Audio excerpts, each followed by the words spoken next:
News, सच जरूरी है। नमस्कार दर्शकों, ये है MNS न्यूज नेटवर्क और आप देख रहे हैं MNS न्यूज टीवी। मैं हूं आपके साथ प्राची। तो आइए देखते हैं आज की कुछ खास खबरें। एक नजर डालते हैं आज की हेडलाइंस की ओर। चीन के दबाव में ईरान के सामने झुक गया पाकिस्तान। संयुक्त राष्ट्र प्रमुख के युद्ध के गाजा से बाहर फैलाने की चेतावनी दी।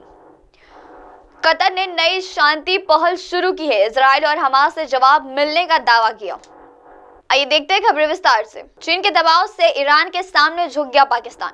पाकिस्तान और ईरान के बीच कुटानीय संबंधों की बहाली के संदेश थे। दोनों मुल्क इस बात पर सहमत हो गए कि एक दूसरे के राजदूत जल्द ही अपना काम शुरू कर देंगे। पहले ईरान ने पाकिस्तान की सीमा में सर्जिकल स्ट्राइक की और पाकिस्तान ने भी उत्तर देने के लिए समय नहीं गंवाया और जवाबदारी के नाम पर उन्होंने भी सर्जिकल स्ट्राइक की। इतना ही नहीं, उससे पाकिस्तान में ईरान के राजदूत को देश से निकाल दिया और ईरान ने अपने राजदूत को वापस बुला लिया। ताबड़तोड़ इस कार्रवाई में एशिया और मध्य पूर्वी के मुल्कों के तनाव के बाद मंडलदारी लगने थे, लेकिन इस बीच पाकिस्तान को अचानक यू टर्न लिया। बैंक ड्रोन डिपॉजिट के जरिए ईरान के साथ संवाद स्थानीय किया गया और पुरानी स्थिति पर लौटने लगे। सहतिया तौर पर यह रिश्ते सामान्य बताए गए।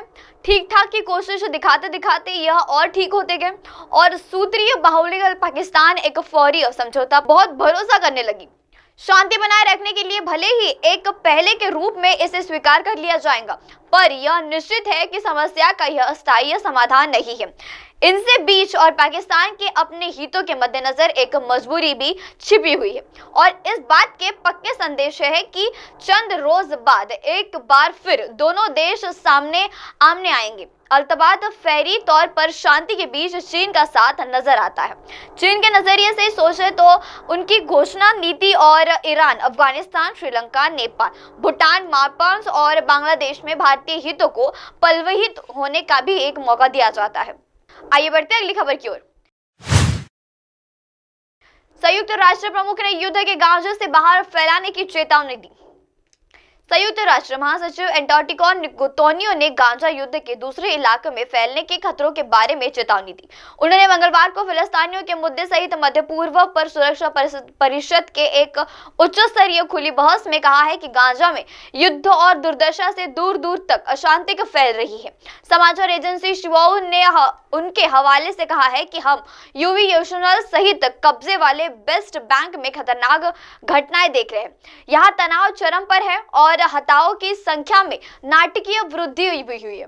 उन्होंने कहा है कि रोजगार 10 फिलिस्तीनियों को गिरफ्तार किया जा रहा है। पिछले 7 साल तक या फिर 7 अक्टूबर से लेकर अगले 6000 साल तक अधिकारी फिलिस्तीनियों को हिरासत में लिया जाएगा, जिससे कि कोई बाद में रिहा नहीं हो पाएगा। बस्तियों में फिलिस्तीनी स्वागतों को घरों को भी जलाया जा रहा है। उन्होंने कहा है कि फिलिस्तीनी अर्थव्यवस्था संगठन में है।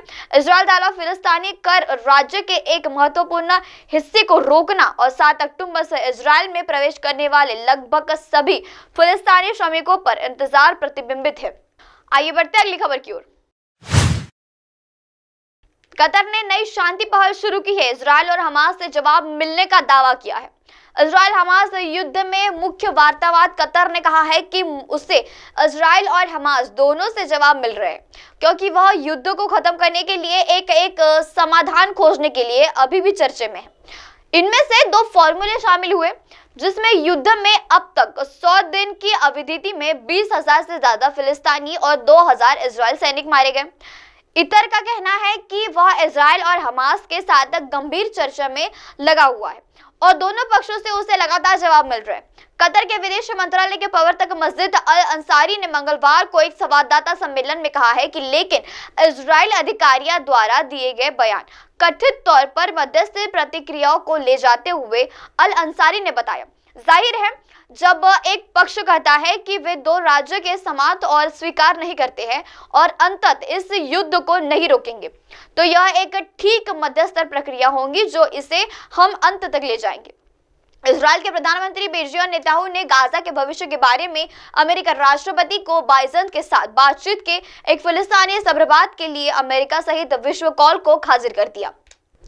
अब आप हमारे न्यूज चैनल को अपने मोबाइल ऐप पर भी देख सकते हैं। अपने मोबाइल ऐप पर देखने के लिए प्ले स्टोर से MNS news TV app download करें। इंस्टा, हाई, ट्विटर, कुक और फेसबुक जैसे कई सोशल मीडिया प्लेटफॉर्म पर हमारा चैनल उपलब्ध है। आप इसे यूट्यूब पर भी देख सकते हैं, आप इसे यूट्यूब लाइव भी देख सकते हैं www.mnsnewstv.com पर। अब वक्त तो चला दर्शकों ब्रेक का। ब्रेक से लौटने के बाद देखिएगा देश और दुनिया की तमाम बड़ी खबरें। बने रहिए MNS न्यूज टीवी पर। नमस्कार।